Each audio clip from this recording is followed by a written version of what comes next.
The feedback was overwhelmingly positive. A lot of the words that the girls used in the survey were words like looked after, cared about, relevant. So the period products I just felt were a great initiative, and it promoted empowerment for all women in the school, and it's also relief during the day. It makes you feel really happy to know that the school supports this time as a female student, and it really benefits you. It makes you feel really good because you know that you have that support, and even though it might not be about school, it still improves your school learning and benefits you.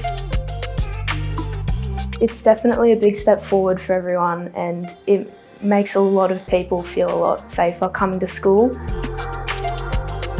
I think I was just a lot less stressed in case there was an emergency, in case I forgot, in case I ran out.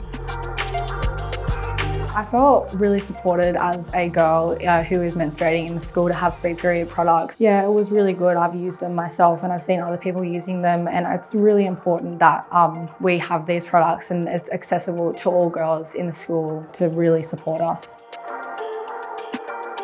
It made me feel very supportive and happy that the school's making change and helping females or anyone with a period, and making sure that they have access so they're not going without.